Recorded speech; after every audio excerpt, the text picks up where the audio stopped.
Hi, ಎಲ್ಲ ಹೇಗಿದ್ದೀರಾ? ಚೆನ್ನಾಗಿದ್ದೀರಾ ಅಂತ ಭಾವಿಸ್ತೀನಿ.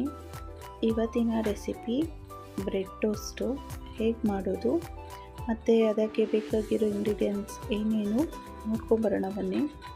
ನಾನು ಬ್ರೆಡ್ ಸ್ಲೈಸ್ ತೊಗೊಂಡಿದ್ದೀನಿ, ಗರಂ ಮಸಾಲ, ಕೊತ್ತಂಬರಿ ಸೊಪ್ಪು, ಉಪ್ಪು, ಕ್ಯಾರೆಟ್, ಕ್ಯಾಪ್ಸಿಕಮ್, ಆನಿಯನ್, ಕ್ಯಾಬೇಜ್, ಕರ್ಬೇವಿನ ಸೊಪ್ಪು, ಎಣ್ಣೆ, ಖಾರದ ಪುಡಿ ಹಾಗೆ ಅರಿಶಿನ ಪುಡಿ. ಈಗ ಒಂದು ಬಾಣಲಿಲಿ ನಾನು ಒಂದು 4ರಿಂದ 5 ಚಮಚದಷ್ಟು ಎಣ್ಣೆ ಹಾಕ್ಕೊಂಡು ಒಂದು ಕಡ್ಡಿ ಕರಿಬೇವು ಹಾಕ್ಕೊಂಡಿದ್ದೀನಿ. ಇವಾಗ ನಾನು ಅದಕ್ಕೆ ನೀರುಳ್ಳಿ ಹಾಕ್ಕೋತಿದ್ದೀನಿ. 1 ಕಪ್ಪಷ್ಟು ನೀರುಳ್ಳಿ ಹಾಕ್ಕೋಬೇಕು. ಇವಾಗ ನೀರುಳ್ಳಿ ಸ್ವಲ್ಪ ಸಾಫ್ಟ್ ಆಗೋಕ್ಕಂತ ನಾನು ಇದಕ್ಕೆ ಸ್ವಲ್ಪ ಉಪ್ಪು ಹಾಕ್ಕೋತಿದ್ದೀನಿ. ಒಂದು ಅರ್ಧ ಚಮಚದಷ್ಟು ನೀರುಳ್ಳಿ ಬೇಯಕ್ಕೆ ಉಪ್ಪು ಹಾಕ್ಕೊಂಡ್ಬಿಟ್ಟು ನೀಟಾಗಿ ಈ ಥರ ನೋಡಿ ಫ್ರೈ ಮಾಡ್ಕೋಬೇಕು. ನೀರುಳ್ಳಿ ತುಂಬ ಕೆಂಪಗೆ ಬೇಯಿಸ್ಕೋಬಾರ್ದು, ಸ್ವಲ್ಪ ಇದು ಸಾಫ್ಟಾಗೇ ಇರಬೇಕು. ಜಸ್ಟ್ ಏನು ಕಲರ್ ಚೇಂಜ್ ಆಗಬೇಕಷ್ಟೇ, ಈ ಥರ ಲೈಟ್ ಪಿಂಕಾಯಿಶ್ ಆಗಬೇಕಷ್ಟೇ.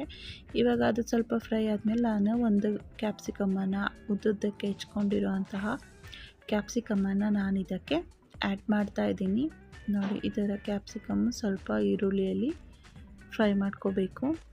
ನೀಟಾಗಿ ಕ್ಯಾಪ್ಸಿಕಮ್ ಎಲ್ಲ ಫ್ರೈ ಮಾಡ್ಕೊಂಡ್ಮೇಲೆ ನಾವೀಗ ಇದಕ್ಕೆ ಒಂದು ಅರ್ಧದಷ್ಟು ಕ್ಯಾಬೇಜ್ ಹೆಚ್ಕೊಂಡಿರೋ ಅಂಥದ್ದು ಉದ್ದುದ್ದಕ್ಕೆ ಕ್ಯಾಬೇಜನ್ನು ಹಾಕ್ಕೋತಿದ್ದೀನಿ.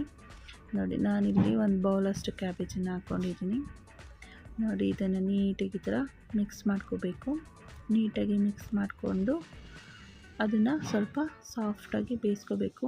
ತುಂಬ ಪಲ್ಯಕ್ಕೆ ಬೇಯಿಸ್ಕೊಳ್ಳೋ ಥರ ಇದಕ್ಕೆ ಬೇಯಿಸ್ಕೋಬಾರ್ದು, ಸ್ವಲ್ಪ ಕಮ್ಮಿನೇ ಬೇಯಿಸ್ಕೋಬೇಕು. ಒಂದು ಅರ್ಧಕ್ಕಿಂತ ಅಂದರೆ ಒಂದು 60% ಅಷ್ಟು, 60 to 70% ಬೇಯಿಸ್ಕೊಂಡ್ರೆ ನಾವು ಸಾಕು ಇದರಲ್ಲಿ ತರಕಾರಿ. ಇದು ಸ್ವಲ್ಪ ಈ ಥರ ಬಾಡಿಸ್ಕೊಂಡ್ಮೇಲೆ ನಾವು ತುರಿದಿಟ್ಕೊಂಡಿರೋಂತಹ ಕ್ಯಾರೆಟನ್ನು ಹಾಕೋತಿದ್ದೀನಿ. ನಾನಿಲ್ಲಿ ಒಂದು ಕ್ಯಾರೆಟ್ ತೊಗೊಂಡಿದ್ದೀನಿ. ಒಂದು ಕ್ಯಾರೆಟ್ ಇದಕ್ಕೆ ಸಾಕಾಗತ್ತೆ. ಒಂದು ಕ್ಯಾಪ್ಸಿಕಮ್ ತೊಗೊಂಡಿದ್ದೀನಿ, ಒಂದು ಕ್ಯಾರೆಟ್ ತೊಗೊಂಡಿದ್ದೀನಿ, ಹಾಗೆ ಅರ್ಧದಷ್ಟು ಕ್ಯಾಬೇಜು, ಒಂದು 3ರಿಂದ 4 ನೀರುಳ್ಳಿ ಉದ್ದಕ್ಕೆ ಹೆಚ್ಕೊಂಡಿರೋದು, ಎಲ್ಲದನ್ನು ಉದ್ದುದ್ದಕ್ಕೆ ಹೆಚ್ಕೋಬೇಕು. ಈಗ ನೋಡಿ, ಇದೆಲ್ಲ ನೀಟಾಗಿ ಫ್ರೈ ಮಾಡ್ಕೊಂಡ್ಮೇಲೆ ಇವಾಗ ತರಕಾರಿಗೆಲ್ಲ ಉಪ್ಪು ಹಾಕ್ಕೋಬೇಕು. ನೀಟಾಗಿ ಎಲ್ಲ ಉಪ್ಪು ನೀಟಾಗಿ ಮಿಕ್ಸ್ ಮಾಡ್ಕೋಬೇಕು. ರುಚಿಗೆ ತಕ್ಕಷ್ಟು ಉಪ್ಪು ಹಾಕಿ ಇದಕ್ಕೆ ಆಮೇಲೆ ನಾವು ಪೌಡರ್ಗಳು ಇಟ್ಕೊಂಡಿದ್ವಲ್ವ, ಆ ಪೌಡರ್ನ ಹಾಕ್ಕೊಳ್ಳೋಣ.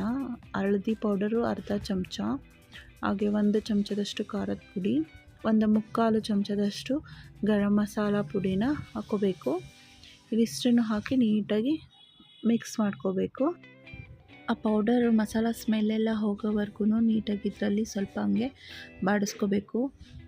ಈಗ ಸ್ವಲ್ಪ ಬಾಡಿಸ್ಕೊಂಡ್ಮೇಲೆ ನಾವಿವಾಗ ಇದಕ್ಕೆ ಲಾಸ್ಟಿಗೆ ಸ್ವಲ್ಪ ಕೊತ್ತಂಬರಿ ಸೊಪ್ಪನ್ನು ಹಾಕ್ಕೊಂಡು ನಾವು ಇದನ್ನು ತಣ್ಣಗಾಗೋಕ್ಕೆ ಬಿಟ್ಬಿಡ್ಬೇಕು. ಇದು ನಮ್ಮ ಬ್ರೆಡ್ಡಿಗೆ ನಾವು ಆ್ಯಡ್ ಹಾಕಬೇಕಾದ್ರೆ ಇದು ಫುಲ್ ತಣ್ಣಗಾಗಿರಬೇಕು. ನೋಡಿ, ಇದನ್ನು ಇಷ್ಟು ಆದಮೇಲೆ ಕೆಳಗಿಳಿಸ್ಕೊಂಡ್ಬಿಟ್ಟು ಫುಲ್ ತಣ್ಣಗಾಗೋಕ್ಕೆ ಬಿಡಬೇಕು. ನೋಡಿ, ಇಷ್ಟು ಬೆಂದರೆ ಸಾಕಿದು. ಇವಾಗ ಇದಕ್ಕೆ ಹೆಚ್ಚಿಟ್ಕೊಂಡಿರೋಂತಹ ಕೊತ್ತಂಬರಿ ಸೊಪ್ಪನ್ನು ಹಾಕ್ಕೋತಿದ್ದೀನಿ. ಈ ಕೊತ್ತಂಬರಿ ಸೊಪ್ಪನ್ನು ಹಾಕ್ಕೊಂಡ್ಮೇಲೆ ಒಂದ್ಸಲ ನೀಟಾಗಿ ಮಿಕ್ಸ್ ಮಾಡ್ಕೊಂಡ್ಬಿಟ್ಟು ಸೈಡಿಗೆ ಎತ್ತಿಟ್ಬಿಡೋಣ. ಇದು ಫುಲ್ ತಣ್ಣಗಾದ್ಮೇಲೆ ಇದು ಚೆನ್ನಾಗಿ ಅನಿಸೋದು. ಈಗ ನೋಡಿ, ಈಗ ಒಂದು ಹಂಚಿಗೆ ಸ್ವಲ್ಪ ಬೆಣ್ಣೆ ಅಥವಾ ತುಪ್ಪ ಎಣ್ಣೆ ಆ ಥರ, ಇದಕ್ಕೆ ತುಪ್ಪ ಅಥವಾ ಬೆಣ್ಣೆ ಇದ್ರೇ ಟೇಸ್ಟ್ ಚೆನ್ನಾಗಿರುತ್ತೆ. ಅದನ್ನು ಬ್ರೆಡ್ಡನ್ನು ಈ ಥರ ಹಂಚ್ ಮೇಲೆ ಹಾಕ್ಕೊಂಡ್ಬಿಟ್ಟು 2 ಸೈಡಿನೂ ಸ್ವಲ್ಪ ಕೆಂಪಗಾಗಂಗೆ ರೋಸ್ಟ್ ಮಾಡ್ಕೋಬೇಕು ನಾವು ಬ್ರೆಡ್ಡನ್ನು ಟೋಸ್ಟ್ ಥರ. ಈಗ ನೋಡಿ, ಈ ಥರ ಎಣ್ಣೆ ಅಥವಾ ಬೆಣ್ಣೆ ತುಪ್ಪ ಆ ಥರ ಮೇಲ್ಗಡೆ ಬ್ರೆಡ್ಡಿಗೆ ಸವರ್ಬಿಟ್ಟು ಈಗ 2 ಕಡೆನೂ ಈ ಥರ ಕೆಂಪಗಾಗೋಂಗೆ ನಾವು ಫ್ರೈ ಮಾಡ್ಕೋಬೇಕು. ಇವಾಗ ನೋಡಿ, ತಿರುಗಿಸ್ತಾ ಇದ್ದೀನಿ. ಈ ಥರ ಸ್ವಲ್ಪ ಹಿಂಗೆ ಫ್ರೈ ಮಾಡ್ಕೋಬೇಕು ಬ್ರೆಡ್ಡನ್ನು. ಈ ಥರ ಬ್ರೆಡ್ಡೆಲ್ಲ ಫ್ರೈ ಮಾಡ್ಕೊಂಡ್ಮೇಲೆ ತಗೊಂಡ್ಬಿಡೋಣ.